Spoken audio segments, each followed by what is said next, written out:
Julie and Julia author Julie Powell passed away from a cardiac arrest at age 49. She started a blog on Salon.com called Julie and Julia Project in 2002. Her goal was to cook all 524 recipes in Julia Child's Mastering the Art of French Cooking in 1 year.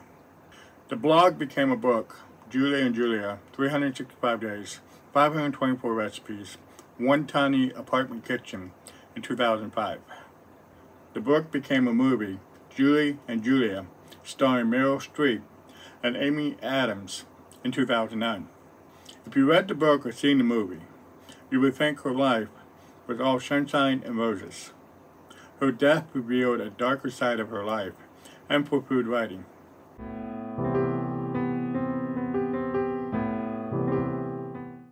If you want to support my channel, check out the new merch store on cdreimer.myspud.com. When Julie Powell started her blog in 2002, writing about food on the internet was still a new thing. The modern internet that gave us web browsers in 1995 was only 7 years old. The foodie community that we know today was non-existent. She became the first food blogger to become popular and the first blogger to get a book deal. Julie didn't set out to be the first at anything. Every day she wrote a blog post about her 9/11 job, her husband, the cat, and their tiny apartment and the day's recipes. She gained an audience that grew up watching Julia Child on public television since the 1970s.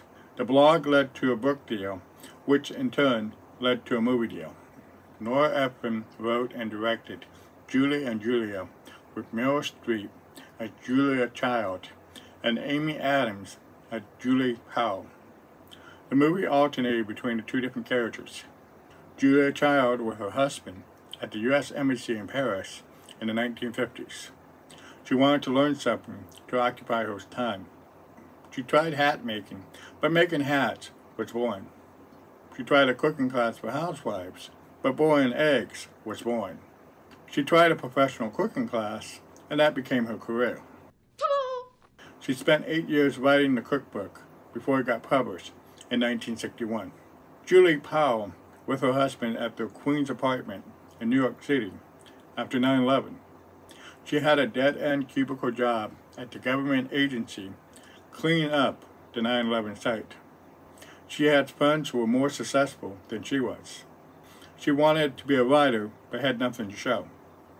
She found success in blogging all 524 recipes from Julia Child's cookbook in a year. My favorite scene is where Julie had to cook live lobsters. There are two ways of doing that: boil them or putting a knife between their eyeballs. Her husband teased her with the words "lobster killer."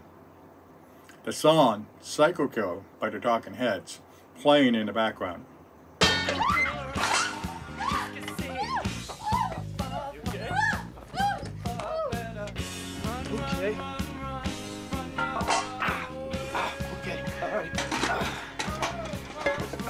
Julie and Julia is my favorite Amy Adams movie.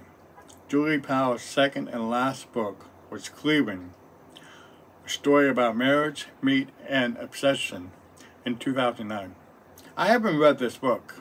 From what I read elsewhere about this book, she burned through the goodwill of her fans. She cheated on her husband, he cheated on her, and they made a fine mess of their marriage. She left New York City for upstate New York to master the fine art of butchery. She then seeks out the butchering of meats in South America, Europe, and Africa. Most reviews of this strange journey from French cooking to butchering were negative. Julie Powell died from a cardiac arrest on October 26, 2022. At 49, she died very young. Social media were quick to speculate on the cause of her death. COVID-19, the vaccines, Black Harry Ton. Despite that negativity, Julie and Julia, as a book and a movie, still remains a bright spot of her life. That's it for today's show. Please comment, like, and subscribe, and turn on the notification bell to see more videos like this. Thank you for watching.